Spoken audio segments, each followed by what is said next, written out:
Acknowledge చేయలేదు. Of course Pak acknowledge చేసుకుంది అనుకోండి, అది వార్ అవసరం. థ్యాంక్స్ అండి. ఈ ఈ కాన్వర్జేషన్ కి పిలిచినందుకు, మార్నింగ్ బ్రీఫింగ్ కి పిలిచినందుకు. ఒకటి గమనించాల్సింది ఏంటంటే, మనం మొట్టమొదటి నుంచి మన డిఫెన్స్ ఫోర్సెస్ క్లియర్ గా చెప్తున్నాయి, this is war against terrorism అని, టెర్రరిస్ట్ ఇన్ఫ్రాస్ట్రక్చర్ ని పై దాడి అని క్లియర్ గా చెప్పడం జరుగుతుందండి.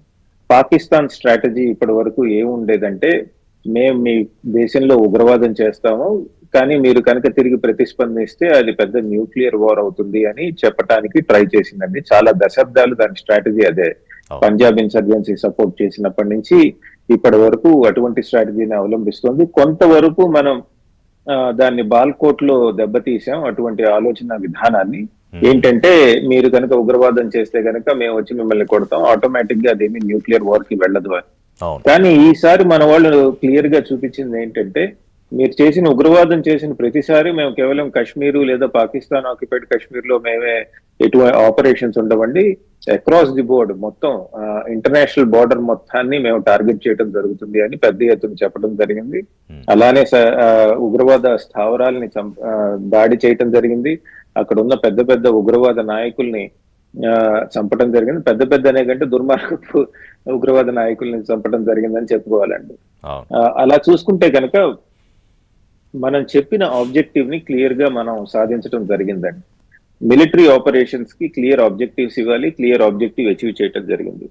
పాకిస్తాన్ ఆ ప్రతిస్పందకు రెస్పాండ్ అవుతూ మళ్ళీ పెద్ద ఎత్తున దాడులు నిర్వహించే ప్రయత్నం చేసింది.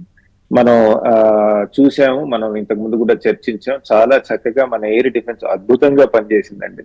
ఒక మిజైల్ కూడా ఇటు వచ్చి పెద్ద ఎత్తున పెద్ద ఎత్తున నష్టం కలిగించలేకపోయాయి. ఒకటి రెండు ఏవో పడ్డాయి, కానీ అవి వెళ్ళి ఏవో పొలాల్లో పడ్డాయి. సో దీని ద్వారా మనం చూసింది ఏంటంటే, మన ఎయిర్ డిఫెన్స్ అద్భుతంగా పనిచేసింది. మరో మెసేజ్ కూడా పాకిస్తాన్ కి వెళ్ళింది, ఏమిటంటే మీకు మాకు టెక్నాలజీ పరంగా దాన్ని ఏమంటాం, వెపన్ సిస్టమ్స్ లో చాలా వ్యత్యాసం ఉంది. సో మీరు పిచ్చి పిచ్చి వేషాలు వేయకు. ఆ మాత్రం కూడా పాకిస్తాన్ అవేవో దాడులు చేయగలిగిందంటే వెనకాల తుర్కీయే డ్రోన్స్ ఇవ్వడము, టెక్నాలజీ ఇవ్వడమే కదా. అండి తర్వాత చైనా కూడా సపోర్ట్ వచ్చింది. కానీ మనం చూపించాం, మన మిజైల్స్ అవి వెళ్ళి వాళ్ళ ఎయిర్ ఫోర్స్ బేసిస్ ని పెద్ద ఎత్తున ధ్వంసం చేశారు. నిన్న డీజీఎంఓ బ్రీఫింగ్ చాలా చక్కగా ఉందండి. చాలా క్లీన్ అండ్ ప్రిసైజ్ గా ఇచ్చారండి మన డైరెక్టర్. ఎక్కడ ఎటువంటి అపోహలకు తావు లేకుండా ఉంది.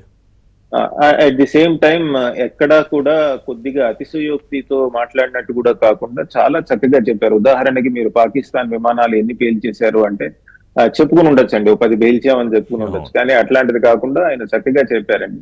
చాలా వాటిని టార్గెట్ చేయడం జరిగింది, చాలా వాటిని కింద పడేయటం జరిగింది. కాలక్రమేణా ఇంకా ఎవిడెన్స్ కలెక్ట్ చేసి మీకు అందరికీ చెప్పడం జరుగుతుందని చాలా నీట్ గా చెప్పారండి. సో దీన్ని బట్టి మనకు తెలుస్తుంది ఏంటంటే, మన బ్రీఫింగ్స్ పాకిస్తాన్ వాళ్ళ బ్రీఫింగ్స్ లా కాకుండా నీట్ గా ఎవిడెన్స్ బేస్డ్ బ్రీఫింగ్స్ అవి నడుస్తున్నాయండి. ఇవాళ జరుగుతున్న డీజీఎంఓ మీటింగ్ కూడా, director general of military operations meetings రెండు వైపుల్లో కూడా అది కేవలం సీజ్ ఫైర్ కి సంబంధించి అండి, కాల్పుల విరమణకి సంబంధించిన లాజిస్టిక్స్ ఏర్పాట్ల మీద చర్చ నడుస్తుందండి. ఇది అంతేకాని కాశ్మీర్ మీదో లేదా వాటర్ ట్రీటీ మీదో వీటి మీద చర్చ కాదండి.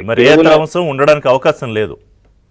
అది director general of military operations చర్చించే పరిధిలో కూడా ఉండదండి.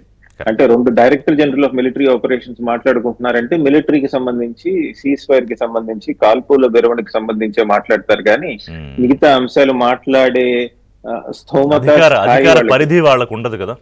ఉండదండి, కరెక్ట్ గా చెప్పారు. అధికార పరిధి ఇది కరెక్ట్ వర్డ్, దానికి వాళ్ళకు ఉండదు.